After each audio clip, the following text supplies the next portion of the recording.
Chers spéculateurs, bonjour et bienvenue dans cette vidéo hebdo du samedi. Alors cette semaine, je vais vous faire la vidéo sous forme d'un petit cours, un cours sur les cycles. Donc on va faire le cycle sur les crypto-monnaies et ensuite le cycle sur les métaux précieux, donc sur l'or et l'argent. Vous allez voir comment est-ce que l'on passe d'un cycle à un autre quand on a une consolidation. Là actuellement, on a une consolidation en journalier sur le marché des cryptos et sur le Bitcoin. Et au même moment, sur le marché des métaux précieux, on a une consolidation sur de l'hebdomadaire. L'idée, c'est de savoir si on reste sur cette même unité de temps et qu'on repart très rapidement derrière, ou si on passe sur l'unité de temps supérieure pour la consolidation qui se déploie beaucoup plus et qu'à ce moment-là, on passe sur une analyse donc cyclique et de la tendance sur l'unité de temps supérieure. Donc là, on a vraiment deux superbes cas pratiques.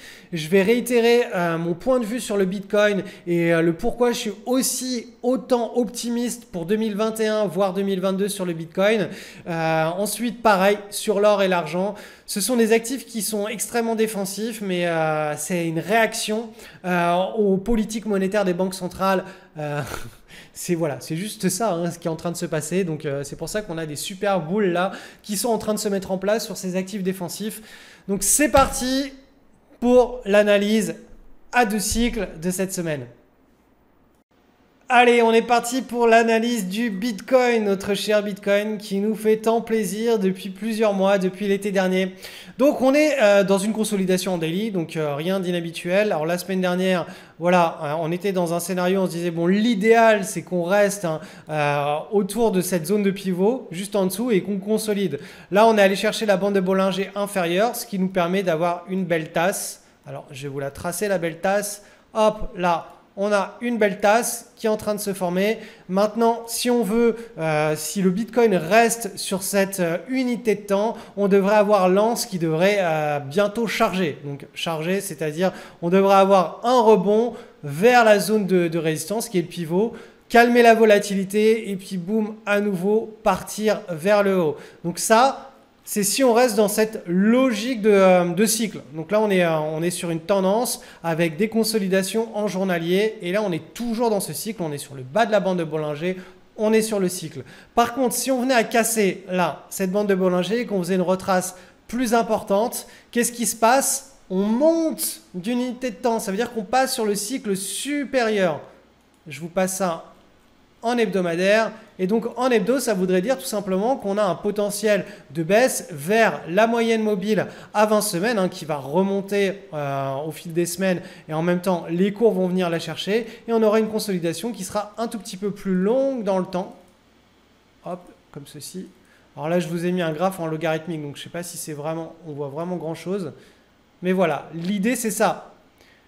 Si la consolidation actuelle qu'on voit en journalier, elle casse vers le bas, on va rentrer sur la mise en place d'une consolidation beaucoup plus longue dans le temps en hebdomadaire. Si ce n'est pas le cas, donc si on reste dans le scénario du plus favorable, hein, tout simplement, on a le rebond qui va se mettre en place là et qui est en train de se mettre en place, mais le support va être sauvegardé. On va aller chercher le pivot, on consolide, boum, et c'est reparti pour une nouvelle vague de hausse.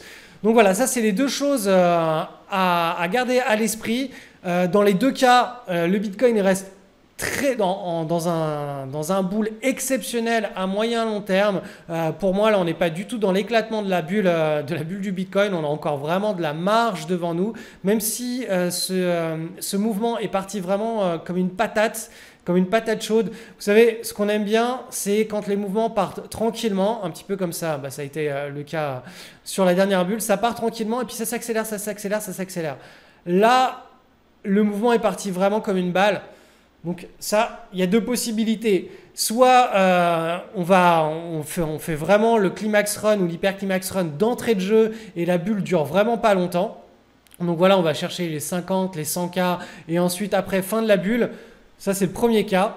Le deuxième cas, c'est qu'il y a vraiment une forme de frappe qui est monstrueuse. Et ça, d'un point de vue analyse fondamentale, on a tous les fonds institutionnels qui sont en train de s'investir sur cet actif.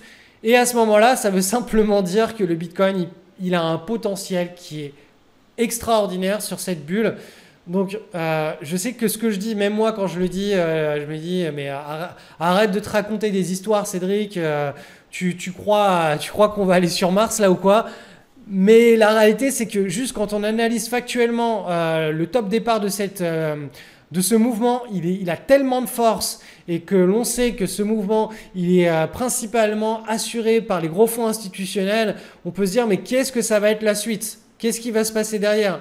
Derrière, c'est quand il y a tous les fonds institutionnels qui vont continuer à alimenter leur position, qu'il y a tous les médias qui vont recommencer à faire des émissions autour du Bitcoin, qu'on a la réglementation et la régulation qui va être favorable au Bitcoin. Donc on va dire, oui voilà, on a une ETF qui est régulée dans tel ou tel pays pour acheter du Bitcoin. En gros, là, on est en train de rentrer dans un cycle d'acceptation de cette histoire de Bitcoin, alors qu'à l'époque, c'était pas du tout le cas. Donc là, c'est pour ça qu'on a toutes les grosses mains qui rentrent sur cette partie du jeu-là et qui ne sont pas rentrées avant. Et ils ont encore une fois, ils ont une force de frappe qui est monumentale. Ils ne peuvent pas rentrer sur le Bitcoin en une journée, en une semaine. Ils sont obligés d'étaler leurs ordres d'achat sur plusieurs mois, exactement comme ce serait le cas sur une small caps. Quand on a un fonds de plusieurs milliards qui veut acheter une small caps, il ne peut pas rentrer en position d'un coup. S'il veut vraiment cette small caps, il va lui falloir plusieurs trimestres pour rentrer dessus. Et c'est d'ailleurs pour cette raison que les fonds institutionnels ne peuvent plus trader les petites et moyennes capitalisations et qui sont, pour les très gros fonds institutionnels, obligés de traiter qu'avec des blue chips, donc les grosses capitalisations financières. Et là, on a des gros fonds institutionnels qui veulent du Bitcoin. Le Bitcoin, c'est une small caps pour eux. Donc, ils sont obligés d'étaler. Ils étalent. Mais ils sont tous en train d'étaler. Donc, ça fait monter l'histoire, la machine vers le nord. Voilà, c'est pour ça que, à mon sens, on est plutôt dans le deuxième cas, dans le cas où on a un Bitcoin qui risque de nous faire quelque chose d'assez explosif en 2021-2022. Et qu'on n'est pas sur un simple pump et ensuite ça dégonfle très rapidement. Je pense vraiment... Après voilà, c'est juste une analyse factuelle. Moi si je vois avec mes émotions, je me dis oh là là, t'es trop haussier Cédric, tu crois trop au Père Noël, calme-toi. Ça c'est mon côté rationnel rationnel émotionnel qui me dit fais attention à ce que tu penses. Mais le côté purement analytique, qui n'a rien à voir avec l'émotionnel et qui a juste à voir avec le factuel, me fait interpréter cette situation comme il y a un très très gros potentiel derrière. Donc voilà, je partage avec vous mon point de vue. Ne prenez pas ça comme du conseil boursier. Je ne suis pas habilité à faire de conseils boursiers et je ne vous encourage pas à faire all-in sur le Bitcoin. En tout cas, vous avez mon point de vue et vous savez ce que je pense de cette histoire. Allez, on me l'a demandé, donc je l'ai fait. Une petite analyse rapide de l'or et du silver pour savoir où on en est sur le marché des métaux précieux. Donc je vous rappelle le contexte. On est dans un énorme bull market depuis l'année 2003. On a fait une grosse consolidation entre 2012 et puis 2019. Et là, on est reparti dans un nouveau bull market. Donc, est-ce que le bull market est terminé? À mon sens, non. Pourquoi? Parce que les bulls sur les cycles de l'or sont extrêmement longs. Ils tiennent dans le temps et ils correspondent un petit peu à la dynamique, à la politique de ce que des banques centrales, de toute cette impression monétaire, de tout ce débasement monétaire qui est répercuté directement sur la valeur de l'or. Et tous ceux qui nous diront que l'or est une relique barbare et qu'on peut rien y faire, eh bien, allez dire ça aux différentes banques centrales du monde entier qui en achètent à tout va, chaque jour, chaque semaine, chaque mois, chaque année, depuis des décennies. À quoi bon acheter des métaux qui ne servent à rien, sauf si on a quand même un certain souci de valeur monétaire derrière à assurer en cas de problème. C'est une assurance sur la monnaie. Donc, cette assurance sur la monnaie prend de la valeur. Alors, la grande question qui se pose, c'est là, depuis le mois d'août, depuis l'été dernier, on est dans une consolidation. Est-ce que cette consolidation, elle va partir sur le cycle mensuel ou est-ce qu'elle va rester sur le cycle hebdomadaire? Alors, je vais vous expliquer ça. Je passe sur de l'hebdomadaire et regardez comme par magie, on retrouve à nouveau cette magnifique pattern de suivi de tendance qui est une tasse avec très probablement une anse qui va se former. Donc là, si on reste sur cette logique, ça voudrait dire que si on forme bien, qu'on casse par le haut, on reste sur la logique de l'hebdomadaire avec une reprise de la tendance assez rapidement d'ici le milieu de l'année 2021. Et donc, tout simplement, en mensuel, boum, ça partirait directement vers le nord. On reste sur une dynamique de hausse en mensuel. Par contre, si En hebdomadaire, là, on vient à casser par le bas cette consolidation qu'on est en train de former. Bah, qu'est-ce qui va se passer? On va aller chercher beaucoup plus bas et on va faire une consolidation qui sera beaucoup plus ample, beaucoup plus grande dans le temps, avec une volatilité à calmer qui va être plus importante. Donc du coup, là, on partirait, je vous le remets en mensuel, sur, en mensuel, tout simplement, quelque chose de comme ceci, ou de comme cela, avec, vous voyez, les bandes de Bollinger supérieures qui viendraient chapeauter cette pattern.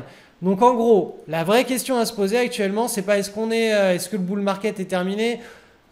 Il y a de très très fortes probabilités pour que le bull market ne soit pas terminé, qu'on soit simplement dans une pause. La vraie question, c'est quelle est la durée de cette pause? Est-ce qu'on est sur une pause d'un cycle mensuel? Auquel cas, vous voyez, là, je suis en mensuel, les bandes de Bollinger supérieures et inférieures vont commencer à se rétracter et la volatilité, là, elle devrait continuer là, au cours des prochaines semaines à s'accentuer avant de se relaxer. Et en fin d'année, en milieu d'année 2022, on va dire début 2022, on pourrait éventuellement repartir sur un bull ou tout simplement, on reste sur de l'hebdomadaire et on a le scénario que je vous ai décrit, le scénario optimiste, à savoir la volatilité se calme tranquillement et on casse le pivot et là ça repart directement d'ici le milieu de l'année 2021.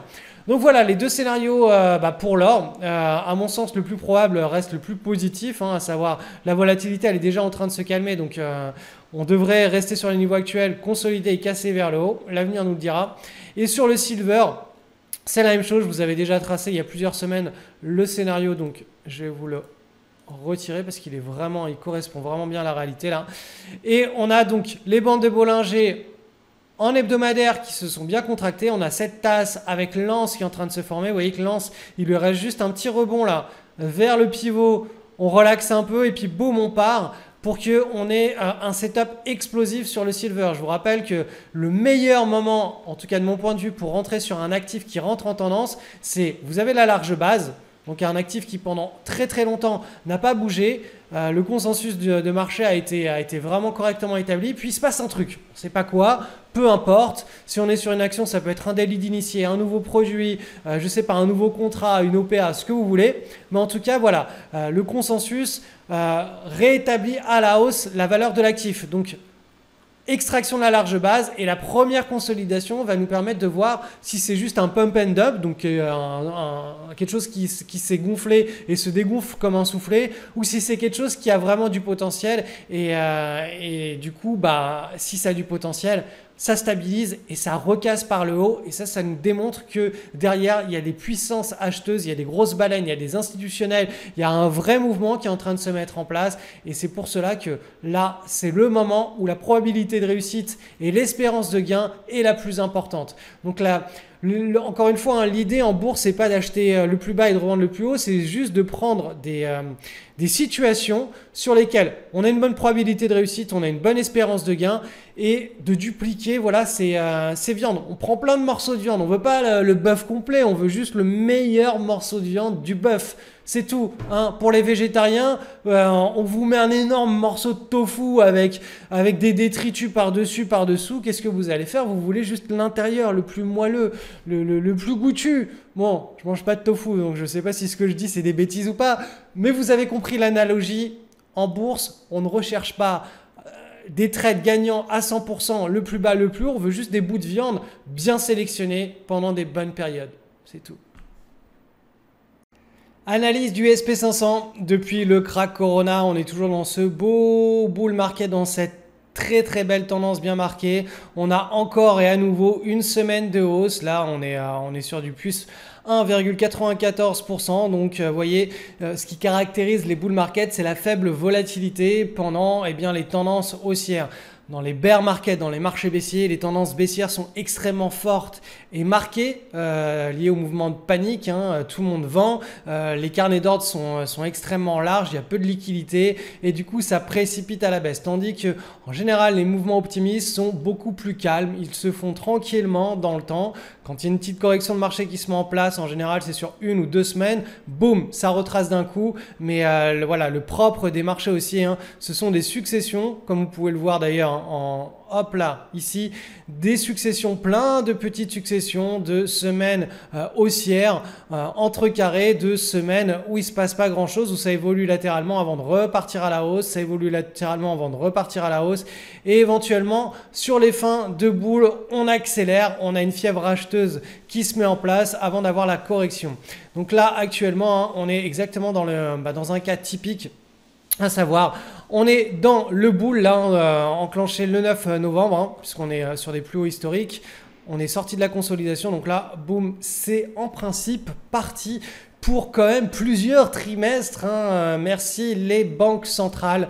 Sur le Nasdaq, qui est l'indice leader avec les valeurs technologiques, hein, les FANG, on a ici une très belle semaine de hausse avec plus 0,4. 19%, donc là aussi, hein, tout est ouvert sur le marché américain, donc des opportunités, du swing daily, du swing hebdo, respectez simplement votre money management et tout ira bien.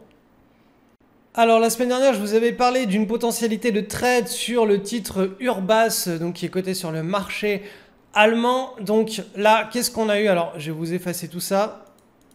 Hop.